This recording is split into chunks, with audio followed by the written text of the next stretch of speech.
Доброе утро! Начинаем новую неделю вместе с нашей программой на телеканалах Якутия-24 и НВК Саха. 28 марта на календаре. Катерина Винокурова, Руслан Чиров. Просыпаемся вместе с вами.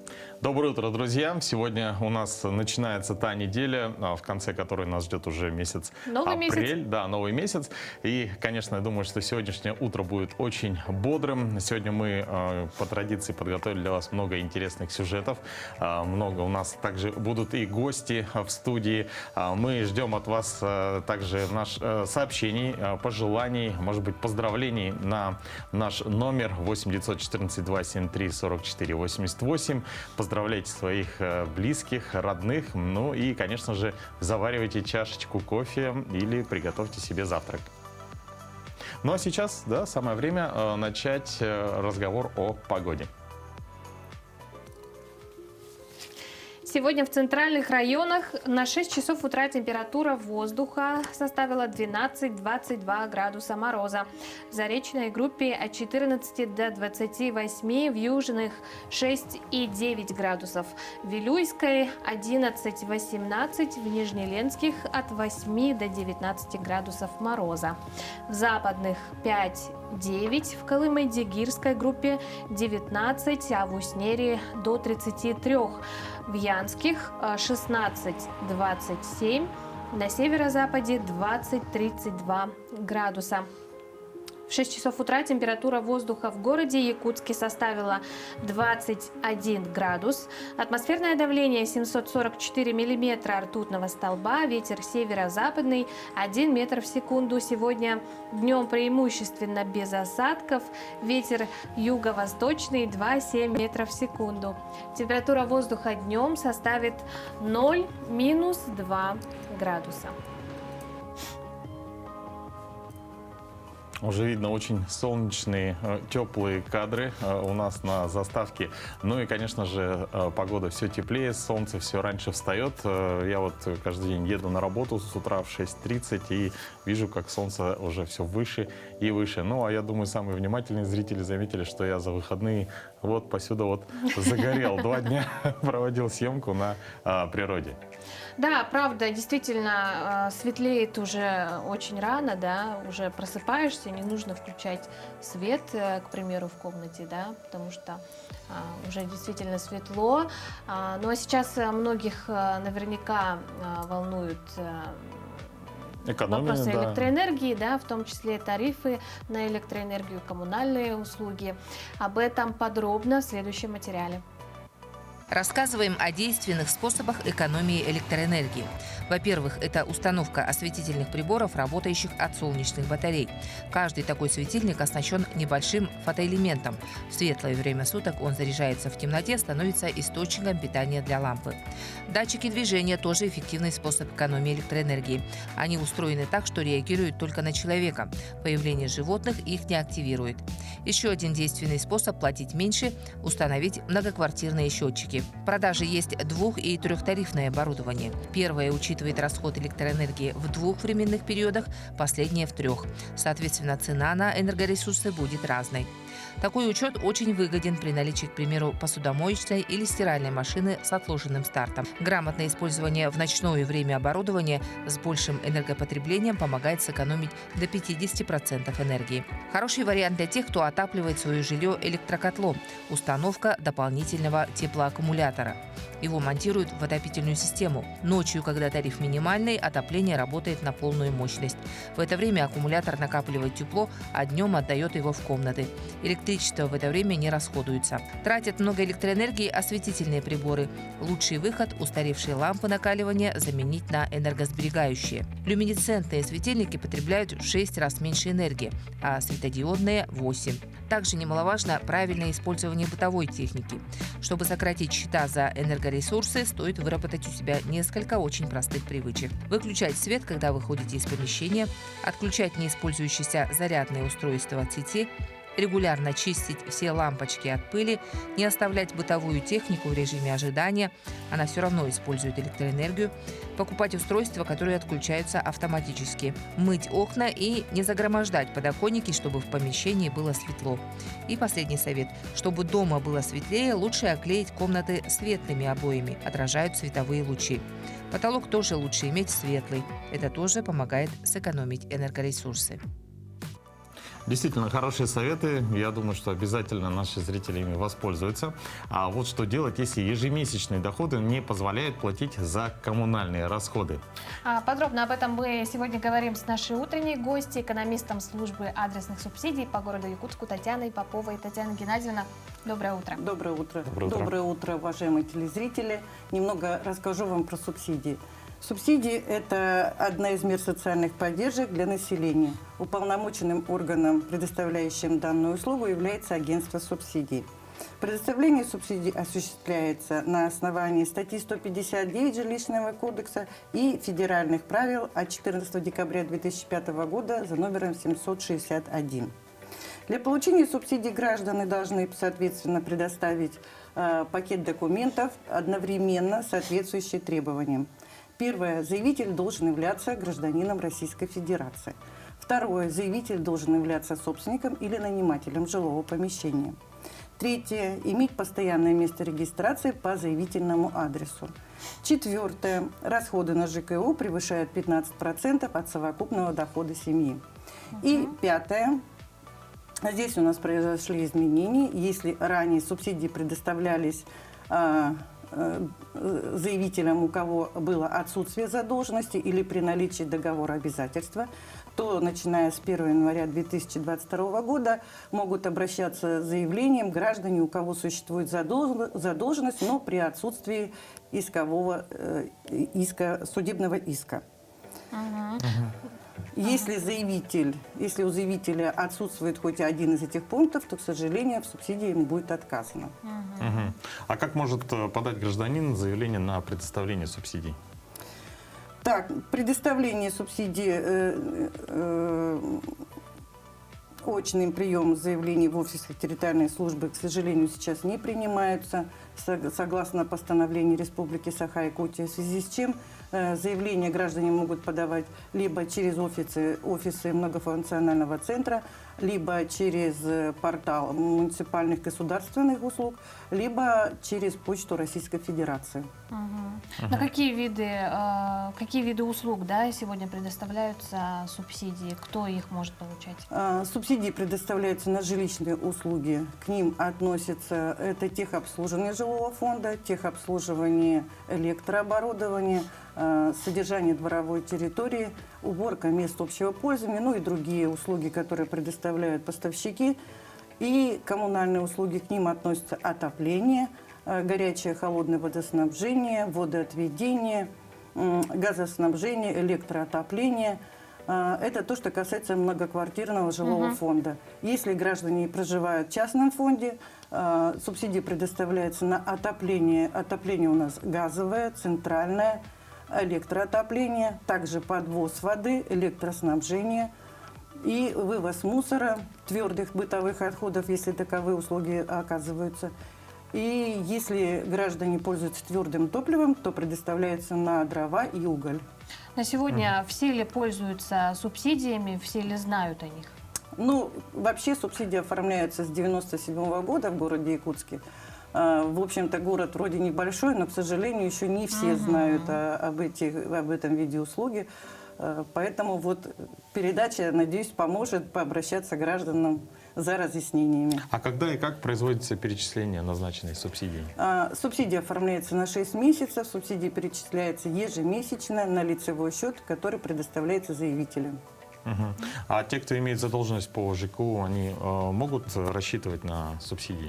Вот я уже ранее сказала, что с января 2022 года у нас поправки произошли, что граждане, которые имеют даже задолженность в течение 3 лет, но если нет судебного иска, они могут обращаться за оформлением субсидий.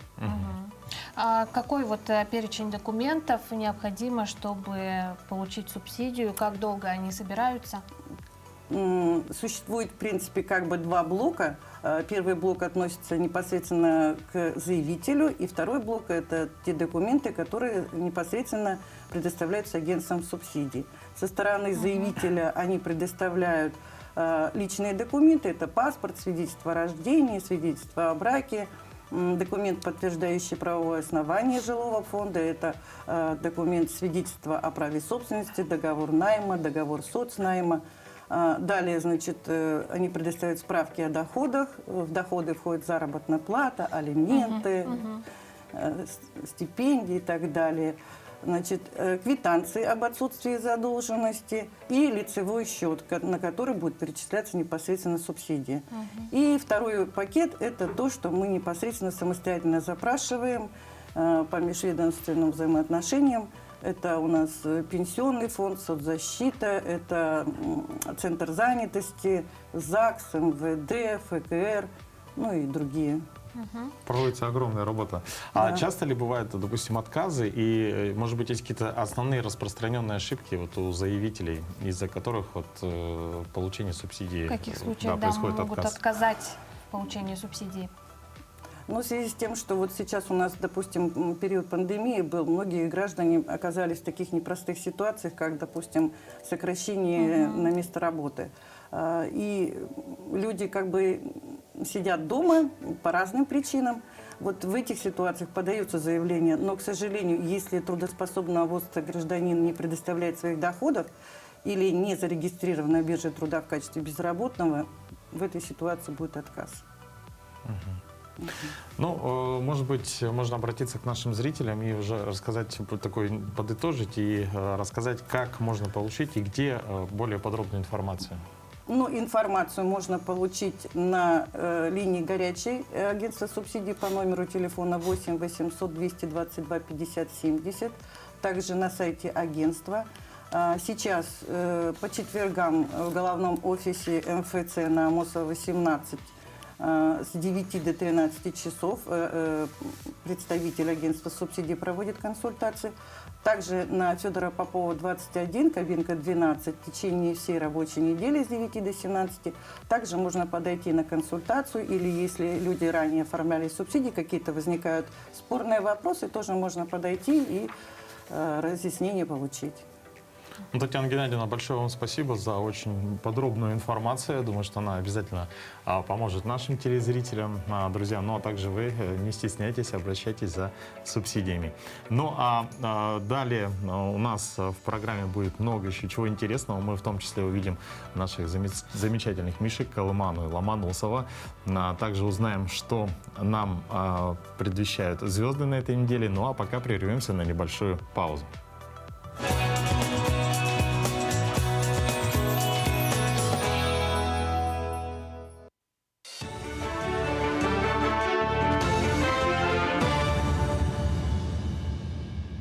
Доброе утро, Якутия. Республика заняла вторую строку в списке регионов-лидеров России по лесовосстановлению в 2021 году, перевыполнив план на 287%. По данным Рослесинфорга, больше всего лесов восстановила Иркутская область – 157 тысяч гектаров. Следом расположились Архангельская область, Хабаровский край и Коми. Всего в 2021 году в России лесовосстановительные работы провели на площади более 1 миллиона 200 тысяч гектаров. Из них 242 тысячи гектаров восстановили искусственным методом. Впервые за 10 лет в России восстановление лесов превысило их потери на 6%. Вопросы подготовки к повадкоопасному периоду и пожароопасному сезону обсудили на выездном совещании под председательством первого зампреда правительства республики Дмитрия Садовникова в Усть-Алданском Улусе. Район омывает с двух сторон реки Лена и Алдан. Во время чрезвычайных ситуаций работа связи ухудшается, следовательно, требуется уделить особое внимание подготовке. Сегодня, конечно, по докладу мы считаем, что район готов к этим опасным явлениям. Такие внезапные проверки, они не идут вразрез к тому, чтобы покритиковать тут на местах района, а чтобы помочь на месте и принять правильное решение для того, чтобы мы, как говорится, не испытали неприятностей во время действительно таких критических ситуаций. Правительство России увеличило объемы субсидирования железнодорожных перевозок сельскохозяйственной продукции по льготным тарифам на 2 миллиарда рублей. Распоряжение об этом подписал премьер-министр Михаил Мишустин. Средства позволят аграриям снизить транспортные расходы и увеличить поставки в российские регионы зерна, масла, овощей, рыбы и минеральных удобрений. В общей сложности объемы таких перевозок будут увеличены на 1 миллион тонн. Субсидии выдаются железнодорожным перевозчикам на возмещение потерь, возникающих при установлении льготных тарифов для такой продукции. Президент России Владимир Путин подписал закон об отмене уплаты НДФЛ с процентных доходов, полученных по вкладам в банках в 2021-2022 годах. С 2021 в России действует налог в размере 13% на процентные доходы по вкладам, превысившие необлагаемую сумму. Она рассчитывается как произведением 1 миллиона рублей и ключевой ставки Центробанка, установленной на 1 января того года, в котором были получены доходы. Так, необлагаемый доход по вкладам за 2021 год составил бы 42,5 тысячи рублей, а за 2022 год он получился 85 тысяч рублей. Закон освобождает граждан от уплаты НДФЛ с процентных доходов по вкладам, которые подлежали бы уплате в 2022-2023 годах. Также от НДФЛ освобождаются и все доходы в виде материальной выгоды, полученные в 2021-2023 годах. Прекрасно. Спасибо коллегам. А у нас еще одна новость, которая будет полезна для всех, кто любит социальные сети. Сегодня интернет-маркетолог Александр Зобов планирует запустить российский аналог социальной сети, которая запрещена в Российской Федерации под названием Росграм. Об этом он сообщил еще 2 недели назад на официальной странице проекта ВКонтакте. Отмечается, что приложение будет запущено на базах операционных систем Android и iOS. Изначально оно будет доступно только для ведущих блогеров и партнеров проекта, в том числе спонсоров и инвесторов. Для всех остальных пользователей доступ будет открыт уже в апреле. В Росграм также будут внедрены дополнительные инструменты для монетизации контента, среди которых будут платный доступ к публикациям, функция сбора средств, а также реферальная программа. Между тем, этот месяц стал рекордным для российского сервиса Telegram. Он обошел зарубежный аналог. WhatsApp, да, WhatsApp более чем в 80 регионах нашей страны, став самым популярным мессенджером у жителей России. И в Якутии он становится все более востребованным. Сервис начал активно расти с 24 февраля. К таким выводам пришли специалисты Мегафона на основе анализа мобильного интернет-трафика с помощью инструментов Big Data. За первые 2 недели марта доля Telegram в общем объеме трафика в мессенджерах республики увеличилась с 38% до 48% по сравнению с аналогичным периодом прошлого месяца. Популярность сервиса выросла на фоне ограничений доступа к другим мессенджерам и социальным сетям. Telegram стал не только инструментом общения, но одним из главных источников информационного контента. Доля WhatsApp сократилась с 61% до 51%, но он по-прежнему лидирует по объему трафика в республике. Доля Viber осталась на уровне 1%. Вот, дорогие телезрители, интересно, какую социальную сеть предпочитаете вы? Делитесь с нами. Свои ответы вы можете присылать нам на наш номер, который видите на экранах. 8 914 273 4488. Да, но еще одна новость сегодняшнего дня. По указу главы региона сняты части ограничений, которые были связаны с распространением коронавируса. Так, с этой недели те, кто сидели ранее на удаленке, выходят на прежний режим работы. Интересно, что чувствуют в этот момент те, кто сидели на удаленке, начиная с самого начала пандемии. Ведь многие, возможно, поменяли работу, уволились. Некоторые взяли на работу во время пандемии, а они даже не знают своих коллег. коллег. Часть уже, я думаю, привыкли так работать. Ну а наши зрители могут с нами поделиться своими чувствами, что вы ожидаете от выхода на работу в офлайн. Если вы до этого сидели на удаленке, думаю, что многие сейчас стараются, да, как-то, не знаю, перебарывают себя. Закупают одежду, Да. не знают, что надеть, да, как-то вот в панике бегают по квартире, да. Все равно это же волнительный момент, действительно, встреча с коллегами, встреча с новыми людьми, а, наконец, общение живое, да. Кто-то, может, забыл пароли от компьютеров, кстати, такое бывает. Даже после отпуска, когда возвращаешься, бывает такое. Да, действительно. Поэтому, друзья, если вы выходите в режим офлайн, то есть вам предстоит познакомиться, может быть, снова со своими коллегами, пишите на наш WhatsApp номер ваши впечатления, ваши ожидания и Да, не переживания. волнуйтесь, поделитесь с нами, мы вам по возможности, может быть, и поможем чем-то. Да. Ну, а если вы верите в астрологические прогнозы и сверяете свои планы с движением звезд, то вам будет интересен наш гороскоп на неделю.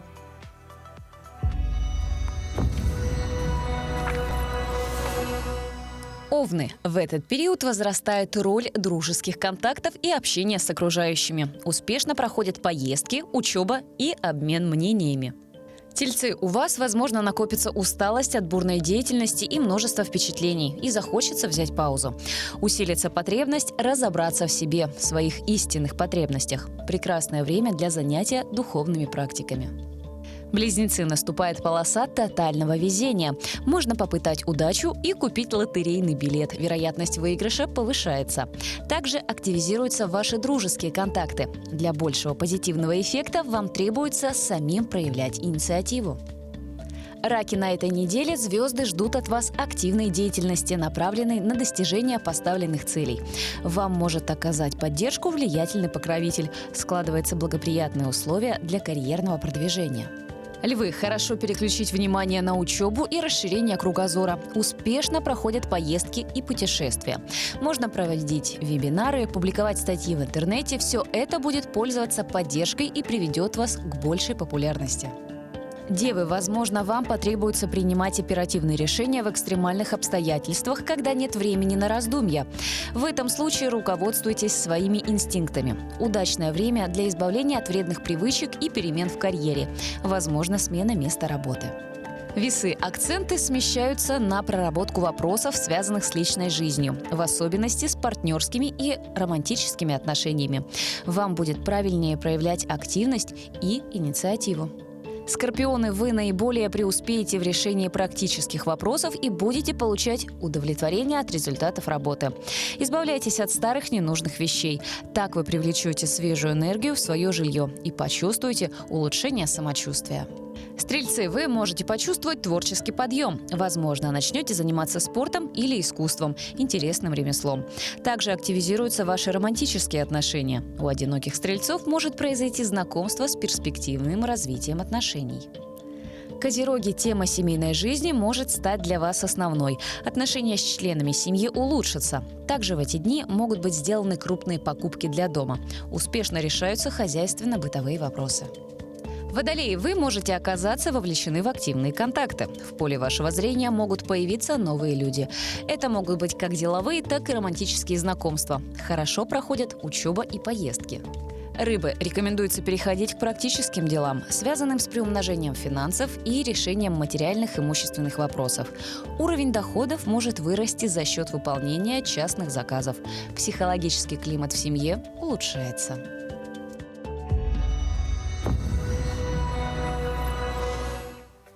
Ну а сейчас мы предлагаем узнать вам, чем знаменателен этот день в календаре. Ну, по крайней мере, есть пара необычных дат.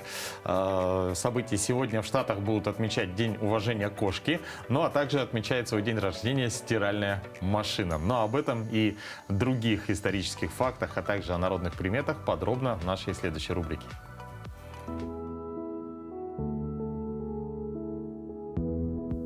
На календаре 28 марта. Сегодня отмечают День больших перемен, День уважения кошки, День рождения стиральной машины, Всемирный день историка, День резиновых калош. По народному календарю сегодня отмечают Александров день – лесное ухоженье. На Александра ждали прилета первых чаек. Это предвещало вешнее тепло и скорое начало ледохода. А вот если птицы сразу начинают купаться, это сулило ненастную погоду. Этот день назывался лесным ухоженьем, потому что полагалось с большим уважением отзываться о лесе, который во многом был кормильцем крестьян, давал грибы, ягоды, дичь, целебные травы. Чтобы не заблудиться в лесу, произносили особые заговоры. События в этот день. 28 марта 1709 года считается днем рождения саксонского фарфора. День основания Московского Большого театра. В этот день была запатентована первая стиральная машина. Чикаго официально зарегистрирован как город. В этот день в Санкт-Петербурге открылась первая женская гимназия в России. В Лондоне состоялся первый в истории чемпионат мира по тяжелой атлетике. В Турции город Константинополь переименован в Стамбул. Была зафиксирована вспышка сверхновой звезды ASN 1993J в галактике М81. В этот день родились Ян Амос Каменский, чешский педагог-гуманист, основоположник научной педагогики. Екатерина Дашкова, русский литературный деятель, княгиня. Христофор Зигвард, немецкий философ-логик, психологист. Максим Горький, русский и советский писатель, драматург, общественный деятель. Марина Роскова, советская летчица-штурман, майор, Герой Советского Союза. Михаил Анчаров, советский поэт, писатель, сценарист, бард и художник. Иннокентий Смоктуновский, советский и российский актер театра и кино, народный артист СССР. Александр Мита, советский и российский кинорежиссер, актер, сценарист, народный артист России. Айрис Чан, американская писательница, историк, журналист. Именины сегодня отмечают Александр, Алексей, Денис, Михаил, Тимофей.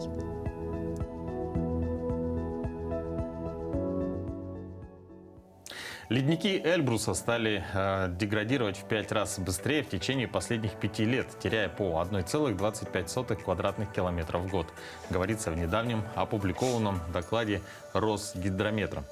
А наибольшая убыль площади зафиксирована у ледников Джикеуганкес и Большой Азау на склонах Эльбруса. Первый уменьшилась на 29%, второй на 32%. В последние 5 лет скорость деградации оледенения Эльбруса возросла в 5 раз. Как уточняется в докладе, в среднем длина ледников уменьшилась на 1 километр 200 метров. В 2021 году международная группа экспертов по изменению климата выпустила 6-й специальный доклад о состоянии климата планеты, где приводились данные о ледниках и снежном покрове Земли. Согласно выводам доклада, ледники, расположенные на горных вершинах, тают почти везде, за редким исключением. Такое происходит на планете впервые за 2000 лет. Продолжение снежной темы. С наступлением весны пара белых медведей, колымана и ломоносов воссоединились в якутском зоопарке Арто-Дайду после 2-летней разлуки. Как сообщил директор зоопарка Лука Сафронов, медведи будут находиться вместе примерно еще неделю. После этого Ломоносов вернется в свой вольер. Так происходит и в дикой природе. Белые медведи встречаются в период гона, после чего разбегаются. В случае, если период гона пройдет удачно, возможно, ближе к Новому году в зоопарке Арто-Дайду появится уже 3-й медвежонок пары. Напомним, эта пара продолжает род петербургских белых медведей Услады и Меньшикова. Их первенцем являются медвежонок Харчана, которая появилась на свет в 2016 году, а вторым медвежонком пары стал Алмаз, который увидел свет в 2019. Ну а владелица приюта для животных «Друг» в Челябинске 21 год от руки ведет записи о дневнике о своих питомцах. О необычном хобби хозяйки животных подробнее в следующем материале. Ну вот это кличка. Это у нас характеристика внешняя. Маленький, крупный, гладкошерстный, пушистый, контактный, неконтактный. Таким образом, женщина следит за дальнейшей судьбой своих подопечных. Ведь в журнале Татьяна Воронина вносит практически все данные. Мне самой интересно проследить, вот где я подобрала, при каких обстоятельствах, что получилось из этого, смогла ли я вытащить и здоровье поправить, смогла ли я потом ему найти хозяина, чтобы он мог вести свою хорошую жизнь дальше. Этим делом Татьяна занимается уже 21 год, поэтому каждого своего подопечного сразу распознает с первого взгляда. Абсолютно все разные. Я даже сейчас говорю, что я не всегда запоминаю волонтеров, которые к нам приезжают, хотя их не так уж и много. А их, конечно, запоминаю, а как иначе? Никак, потому что они все разные. Кто-то тупенькая мордочка, у кого-то она длинненькая, у кого-то она мрачная. В этом непростом деле женщине время от времени помогают волонтеры из общественной организации защиты животных. Приюту помогаем мы уже примерно 6 лет. Около зоомагазина, значит, была вывеска. Ну вот коробочка стоит, которая с монетками, куда кидают, и приют «Друг». Вывеска. Вот. Мы решили более подробно узнать и помочь просто этому приюту. Совсем скоро, 15 апреля, Татьяна будет справлять юбилейную дату своего труда. Ведь благодаря ее такой работе о местных бездомных животных знают все, кто когда родился, где живет и почему оказался на улице. Сейчас вообще такой период, когда животные ведут очень активный образ жизни. Кто-то просыпается ото сна, кто-то выводит свое потомство.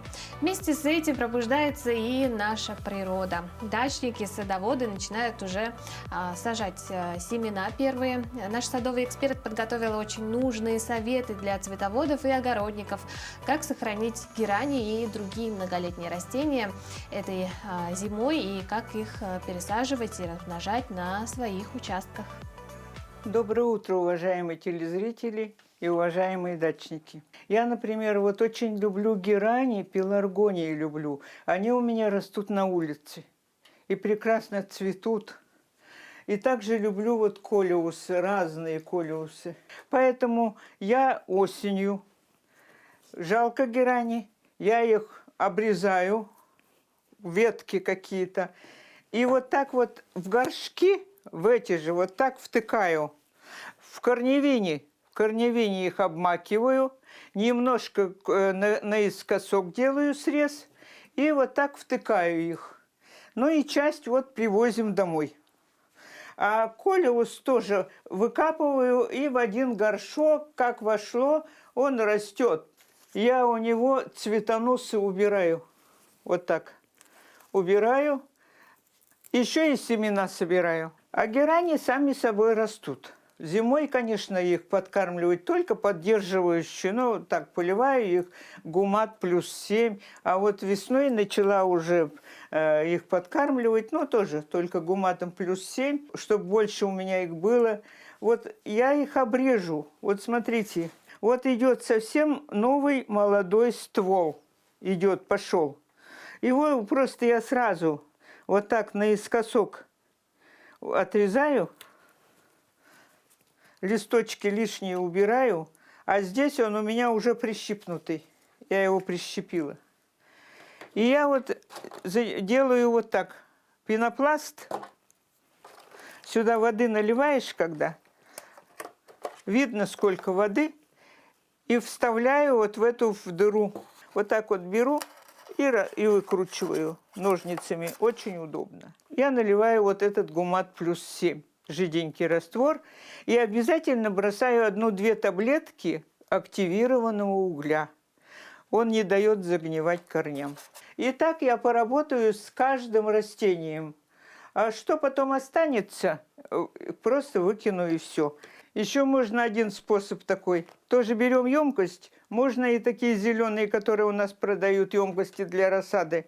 Вниз насыпаем керамзит обязательно. и вермикулит. Вермикулита можно бы побольше столько. И наливаем жидкости. Жидкость тоже можно обработать это все. Фитоспорином обработать. Вот сначала побрызгать за день, за два даже можно это сделать. А потом побрызгать, например, эпином или чем-то разведенным. И тоже вот так же черенки, вот эти берем, и сюда обмакиваем их в корневин, и вот так все втыкаем.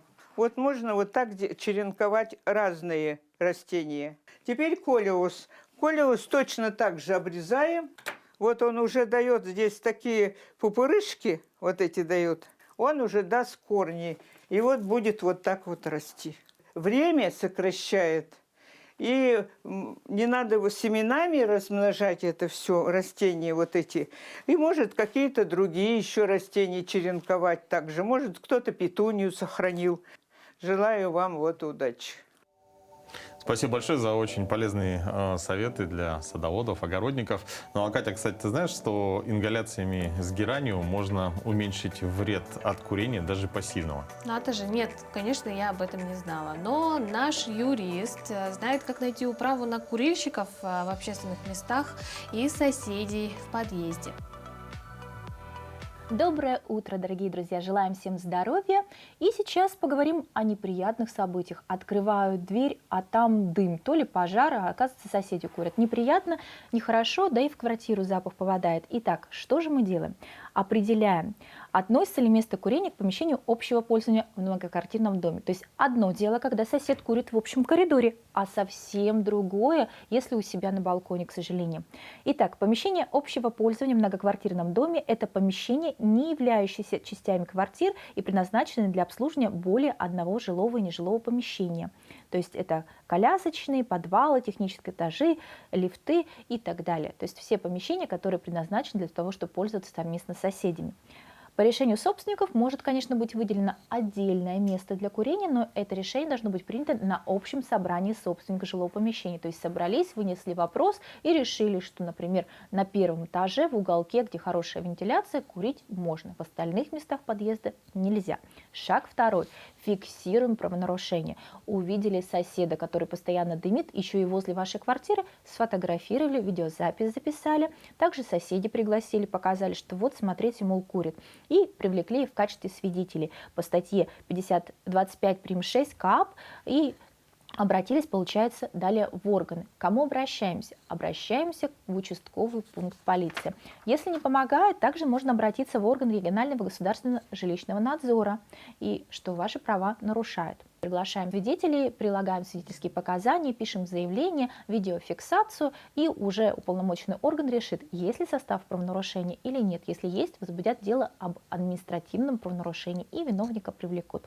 Замечу, что также пострадавшим полагается компенсация морального вреда по статье 151 Гражданского кодекса Российской Федерации. Это подтверждается и практикой. Так, судебная коллегия по гражданским делам Верховного суда Российской Федерации по делу 67 КГ 1716 от 7 ноября 2017 года вынесла определение привлечь к ответственности и взыскать компенсацию морального вреда. Правда, к сожалению, небольшую, всего 7 тысяч, но это от вреда зависит. Одно дело один раз покурил, а другое 3 месяца уже курит и на замечания не реагирует. Поэтому от вреда здоровью тоже зависит. Доказали, что у вас астма, что вы страдаете сильно, или ребенок сильно кашляет именно от запаха табака, потому что у него аллергия, компенсация морального вреда будет больше. Дорогие соседи, живите в мире и уважайте друг друга. Ну а сейчас мы поговорим о реализации проекта на территории Якутии «Траектория карьеры», ставшего одним из победителей 12-го конкурса Фонда президентских грантов. На что направлен этот проект и о его целях мы сегодня будем говорить с Лией Сивцевой, специалистом Центра опережающей профессиональной подготовки. Доброе утро, Лия. Доброе утро. Доброе утро, Лия. Скажите, в чем заключается главная идея проекта? Ну, главной идеей проекта, целью проекта «Траектория карьеры» является создание условий для успешного профессионального самоопределения и социализации путем подготовки методической и презентационной базы Центра образования города Якутска. Кем реализуется проект? Этот проект реализуется нами, Центром опережающей профессиональной подготовки Республики Саха-Якутия. На кого рассчитан проект? Вот кто целевая аудитория?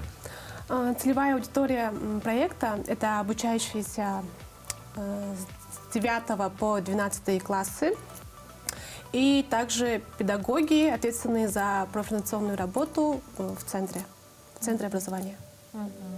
Ну, в чем заключается, да, суть проекта? Попробуем. Ну, деятельность проекта разделена на несколько этапов. Сейчас уже идет первый и третий этапы. Первый этап это получается обучение специалистов, ответственных за профориентационную работу в центре образования, на курсе повышения квалификации, современные методы профориентационной работы. Данный курс разработали мы, то есть наш центр, профориентологи Центра опережающей профессиональной подготовки. После обучения педагоги должны получить сертификат удостоверения повышения квалификации государственного образца, ну и также сопровождать своих учеников в профориентации учреждения. Вторым этапом это получается обеспечение комплектом комплектом настольных игр, профориентационных уроков «Мир профессии будущего». Это как способ обновления инструментария учреждения. Третий этап тоже вот сейчас идет. Ребята проходят профориентационные уроки с использованием современных инструментов, мультимедийных приложений. На этих уроках ребята должны узнать о профессиях будущего, о том, какие тренды сейчас, о том, как они влияют на рынок труда. Также они должны узнать, какие надпрофессиональные навыки свои должны развивать, чтобы успешно трудоустроиться в дальнейшем. То есть очень такие полезные уроки. И сейчас мы готовимся к 4-му этапу проекта. Он стартует в апреле, вот уже на следующей неделе, да, получается. Мы должны провести 100 индивидуальных консультаций этим обучающимся. На индивидуальных консультациях профориентологи Центра опережающей профессиональной подготовки помогут ребятам построить индивидуальную образовательную траекторию, образовательный маршрут. Так, это 4-й этап. Дальше у нас будет 5-й этап в июне. Да, в планах это уже. В июне начинается 5-й этап. Это организация проекта «Поступай правильно». Этот проект очень актуален для всех старшеклассников, потому что в рамках этого проекта мы проведем ознакомительные встречи с приемными комиссиями среднего профессионального образования, а также мы проведем экскурсии, ведущие предприятия города Якутска. То есть это будут как профпробы. И заключительным этапом будет обучение актуальным, современным специальностям, таким как SMM-менеджер, фото- и видеопроизводство, веб-дизайнер, графический дизайнер, парикмахер. А это вообще рассчитано на детей вот с именно города этого Якутска? центра образования. Именно центра образования. Да. Ага. Какие результаты вы ожидаете? Мы нацелены на то, чтобы по окончании проекта ребята смогли построить свою индивидуальную траекторию, индивидуальный маршрут, смогли узнать свои сильные стороны, также чтобы они смогли подготовиться к поступлению, да, в учебные заведения и тем самым повысив свои шансы на трудоустройство и успешную социализацию в будущем. Лия, скажите, что вот отличает ваш проект от других? Почему вы считаете именно ваш проект получил грант? Так, как я уже сказала, да, вообще «Траектория карьеры» проект – это превентивная мера по созданию успешной социализации и профориентационной адаптации обучающихся, да, которые сейчас обучаются по вечерней форме обучения. То есть это ученики вечерней школы. Как мы знаем, миссия вечерней школы – это работа с ребятами, которые в силу определенных причин, в силу вот разных жизненных трудностей, ситуаций, они не могут получить вот образование, например, да. И мы думаем, что наш проект сможет помочь в реализации миссии данной школы. Ну и вкратце можно рассказать нам, в чем особенность ваших профориентационных услуг вот, в вашей компании?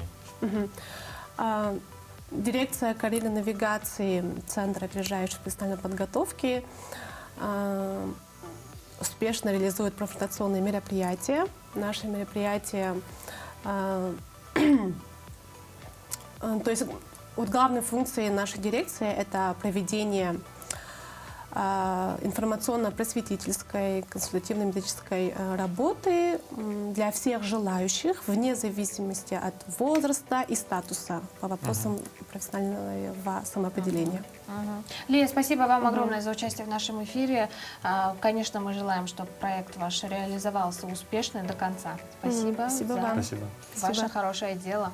Ну а далее мы ненадолго прервемся, после чего продолжим. Оставайтесь с нами.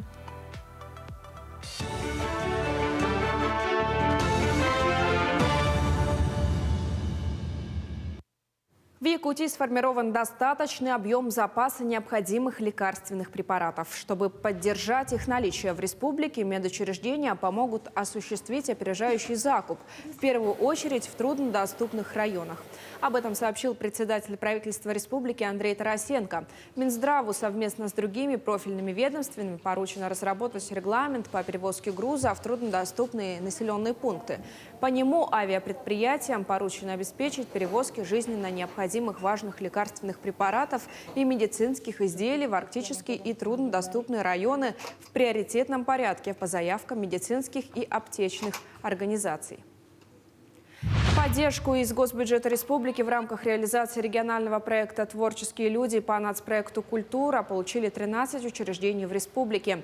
Денежные сертификаты по 100 тысяч рублей вручили Краеведческому музею имени Федора Хлопкова в Тампонском районе, Дому фольклора «Хамус» в Намском районе, Дому народного творчества «Сайдыс» в Чурапчинском районе. В список также вошли библиотеки, среди них Сватайская сельская модельная библиотека Среднеколымского района, детская модельная библиотека Оленёкской централизованной библиотечной системы. Кроме этого, денежными сертификатами по 50 тысяч рублей награждены 22 лучших работника сельских учреждений культуры республики. А знаки отличия «Почетный работник культуры и искусства Якутии» получили 6 сотрудников учреждений. Ситуация с поставкой бумаги должна стабилизироваться в России к апрелю. Такой прогноз дали в Минпромторге. Как сообщается на сайте «Объясняем РФ», в настоящее время в стране работают 3 крупных производителя офисной бумаги. Все предприятия обеспечивали бумагой не только внутренний рынок, но и поставляли продукцию в зарубежные страны. С учетом введения санкций и логистических проблем с доставкой импортных химикатов на одном из крупнейших комбинатов была проведена перестройка технологического процесса и найдено новое решение для производства. В Якутию с рабочим визитом прилетела заслуженная артистка Российской Федерации, народный артист Удмуртской Республики, главный режиссер Российской государственной цирковой компании Елена Петрикова. В ходе визита она побывала в Государственном цирке имени Марфы и Сергея Расторгуевых и ознакомилась с творческой деятельностью артистов якутского цирка. Посмотрела разные номера, в том числе и новые. В дальнейшем планируется совместная деятельность и постановка нового проекта циркового шоу, который планируют показать осенью к столетию ЯССР. Мы приехали специально с нашей творческой командой, с моим хореографом, с композитором по приглашению Сергея Васильевича Расторгуева посмотреть номера, посмотреть шоу с дальнейшей перспективой совместной работы. Мы посмотрели 2 программы. «Парад Алия» и «Луну». И отдельно артисты показывают нам номера, которые они просто репетируют на перспективу. Это очень приятно, это очень красиво, очень нравится якутский цирк, очень понравилось вообще Якутск, очень понравились артисты, хорошие, профессиональные. Есть с чем работать, и очень это приятно. У меня на этом вся информация. И еще одна хорошая новость для поклонников кино. Так теперь появилась вновь возможность приобретать билеты в столичные кинотеатры через интернет. Об этом и о других новостях культуры в нашей постоянной рубрике «Новости культуры». Доброе утро! С вами «Культурные новости». В Якутске 26 марта в галерее зарубежного искусства имени профессора Михаила Федоровича Габышева начинает работу новая временная выставка «Фландрия и Голландия. 3 века искусства» из собрания Приморской государственной картинной галереи. Выставка приурочена к открытию после реставрации здания галереи зарубежного искусства, объекта культурного наследия регионального значения «Дом казначейства» 1909 года, которая является филиалом Национального художественного музея Республики Саха-Якутия в городе Якутске. В Якутске появилась электронная касса сразу для 4 кинотеатров: Центральный, Азия, Авиатор и Россия. Теперь билеты на все их фильмы можно будет купить по одной платформе по ссылке «Касса Рамблер.ру Якутск». Купленные билеты будут приходить на вашу электронную почту, которую укажете при регистрации. В Национальной библиотеке Якутии открылось пространство Free Library. Гибридное пространство для комфортного уединенного чтения и саморазвития, встреч и работы в командах, неформального общения и обмена идеями. Пространство действует на 2 этажах библиотеки. 2-й этаж основного здания функционирует как сервис-центр, в котором работает регистратура, зал для каталогов и зал с периодическими изданиями. Для читателей открылась современная кофейня с открытой библиотекой и доступом к Wi-Fi. Этажом выше действует актив-центр, в территории которого входят ивентовая зона, читальный зал и автоматизированные рабочие места.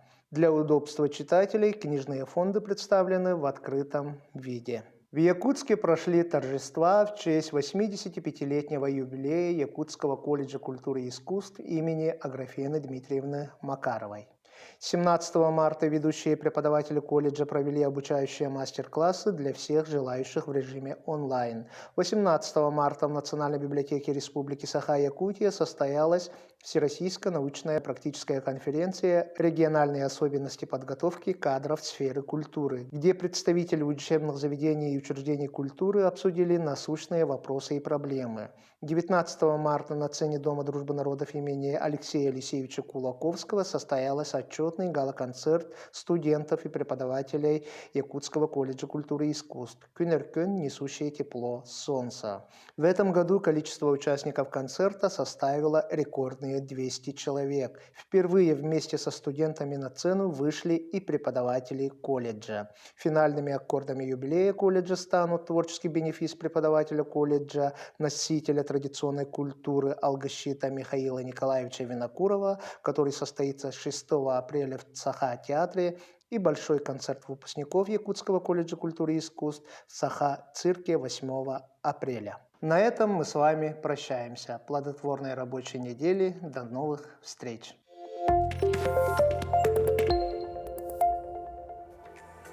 Ну а в культурной столице в одном из кафе создан уникальный десерт в поддержку фигуристки Камилы Валиевой.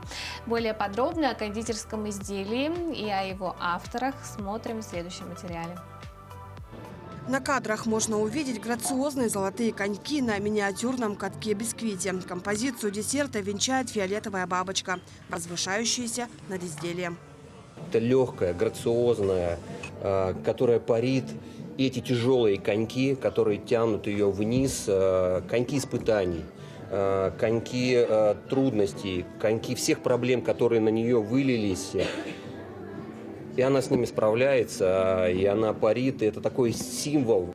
По словам мужчины, идея о создании десерта появилась несколько дней назад на фоне обвинения Валиевой в употреблении допинга.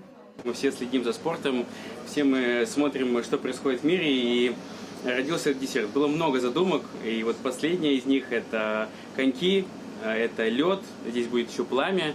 Соответственно, и Камила Валиева, вот, соответственно, ее первое выступление было в сиреневом костюме, бабочка хрупкая, соответственно, это она, символизирует ее.